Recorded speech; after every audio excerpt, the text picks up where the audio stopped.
ನಮ್ಮಲ್ಲಿ ಏಕೆ ಒಮ್ಮತವಿಲ್ಲ? 18 ಸೆಪ್ಟೆಂಬರ್ 1893. ನಾನೊಂದು ಪುಟ್ಟ ಕಥೆಯನ್ನು ನಿಮಗೆ ಹೇಳುತ್ತೇನೆ. ಈಗ ತಾನೇ ತಮ್ಮ ಭಾಷಣವನ್ನು ಮುಗಿಸಿದ ವಾಗ್ಮಿಯೊಬ್ಬರು ಪರಸ್ಪರ ದೂರುವುದನ್ನು ನಿಲ್ಲಿಸೋಣ ಎಂದು ಹೇಳಿದ್ದನ್ನು ನೀವು ಕೇಳಿದ್ದೀರಿ.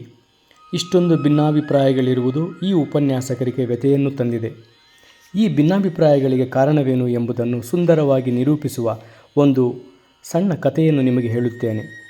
ಒಂದು ಬಾವಿ, ಅದರಲ್ಲೊಂದು ಕಪ್ಪೆ. ಅದು ಬಹುಕಾಲದಿಂದ ಅಲ್ಲಿ ವಾಸಿಸುತ್ತಿತ್ತು. ಆದರೂ ಅದು ಸಣ್ಣ ಕಪ್ಪೆಯಾಗಿಯೇ ಇತ್ತು. ಆ ಕಪ್ಪೆಗೆ ಕಣ್ಣು ಕಾಣುತ್ತಿತ್ತೋ ಇಲ್ಲವೋ ಎಂದು ಹೇಳುವುದಕ್ಕೆ ಇಂದಿನ ವಿಕಾಸವಾದಿಗಳು ಅಲ್ಲಿ ಇರಲಿಲ್ಲ. ನಮ್ಮ ಕಥೆಯ ಮಟ್ಟಿಗೆ ಅದಕ್ಕೆ ಕಣ್ಣು ಕಾಣಿಸುತ್ತಿತ್ತು ಎಂದು ಇಟ್ಟುಕೊಳ್ಳೋಣ. ಪ್ರತಿದಿನವೂ ಅದು ಬಾವಿಯ ನೀರಿನಲ್ಲಿರುವ ಕ್ರಿಮಿಕೀಟಗಳನ್ನು ಎಷ್ಟು ಶಕ್ತಿ ಉತ್ಸಾಹಗಳಿಂದ ನಾಶಗೊಳಿಸಿ ನೀರನ್ನು ಶುದ್ಧಗೊಳಿಸುತ್ತಿತ್ತು ಎಂದರೆ, ಅಷ್ಟು ಶಕ್ತಿ ಉತ್ಸಾಹಗಳು ನಮ್ಮ ಆಧುನಿಕ ಬ್ಯಾಕ್ಟೀರಿಯಾ ತಜ್ಞರಿಗೆ ಇದ್ದಿದ್ದರೆ ಅವರು ಹೆಮ್ಮೆ ಪಡಬಹುದಾಗಿತ್ತು.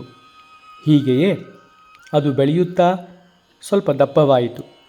ಹೀಗಿರುವಾಗ ಒಂದು ದಿನ ಸಮುದ್ರದಲ್ಲಿದ್ದ ಮತ್ತೊಂದು ಕಪ್ಪೆ ಬಾವಿಗೆ ಬಂತು ಬಿತ್ತು. ಬಾವಿ ಕಪ್ಪೆ: ನೀನು ಎಲ್ಲಿಂದ ಬಂದೆ? ಸಮುದ್ರ ಕಪ್ಪೆ: ನಾನು ಸಮುದ್ರದಿಂದ ಬಂದೆ. ಬಾವಿ ಕಪ್ಪೆ: ಸಮುದ್ರ ಅದು ಎಷ್ಟು ದೊಡ್ಡದು? ಅದು ನನ್ನ ಬಾವಿ ಎಷ್ಟು ದೊಡ್ಡದೆ ಎಂದು ಕೇಳಿ ಬಾವಿಯ ಒಂದು ಕಡೆಯಿಂದ ಮತ್ತೊಂದು ಕಡೆಗೆ ನೆಗೆಯಿತು. ಸಮುದ್ರ ಕಪ್ಪೆ: ಅಯ್ಯ ಮಿತ್ರ, ಸಮುದ್ರವನ್ನು ಬಾವಿಯೊಂದಿಗೆ ಹೇಗೆ ಹೋಲಿಸಬಲ್ಲೆ? ಬಾವಿ ಕಪ್ಪೆ ಇನ್ನೊಂದು ಸಲ ನೆಗೆದು, ನಿನ್ನ ಸಮುದ್ರ ಇಷ್ಟು ದೊಡ್ಡದೋ ಎಂದು ಕೇಳಿತು. ಸಮುದ್ರ ಕಪ್ಪೆ: ಎಂಥ ಹುಚ್ಚುತನ ನಿನ್ನದು, ಸಮುದ್ರವನ್ನು ನಿನ್ನ ಬಾವಿಗೆ ಹೋಲಿಸುವೆಯಲ್ಲ. ಬಾವಿ ಕಪ್ಪೆ: ನನ್ನ ಬಾವಿಗಿಂತ ದೊಡ್ಡದು ಯಾವುದೂ ಇರುವುದು ಸಾಧ್ಯವಿಲ್ಲ. ಇದಕ್ಕಿಂತ ದೊಡ್ಡದು ಯಾವುದೂ ಇರಲಾರದು. ಇವನೊಬ್ಬ ಸುಳ್ಳುಗಾರ, ಇವನನ್ನು ಹೊರಗೆ ನೂಕಿ. ಯಾವಾಗಲೂ ನಮ್ಮ ಮುಂದಿರುವ ಕಷ್ಟ ಇದೆ. ನಾನೊಬ್ಬ ಹಿಂದೂ. ನಾನು ನನ್ನ ಸಣ್ಣ ಬಾವಿಯಲ್ಲಿ ಕುಳಿತುಕೊಂಡು ಜಗತ್ತೆಲ್ಲ ಈ ನನ್ನ ಬಾವಿ ಎಂದು ಯೋಚಿಸುತ್ತಿರುವೆ. ಕ್ರೈಸ್ತರು ತಮ್ಮ ಪುಟ್ಟ ಬಾವಿಯಲ್ಲಿ ಕುಳಿತುಕೊಂಡು ಪ್ರಪಂಚವೆಲ್ಲ ಇಷ್ಟೇ ಎಂದು ತಿಳಿಯುವರು.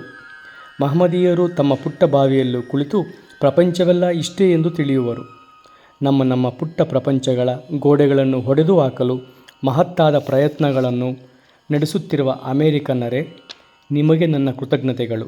ಈ ನಿಮ್ಮ ಗುರಿಯನ್ನು ಸಾಧಿಸಲು ಭಗವಂತ ಸಹಾಯ ಮಾಡುವನೆಂದು ಆಶಿಸುತ್ತೇನೆ.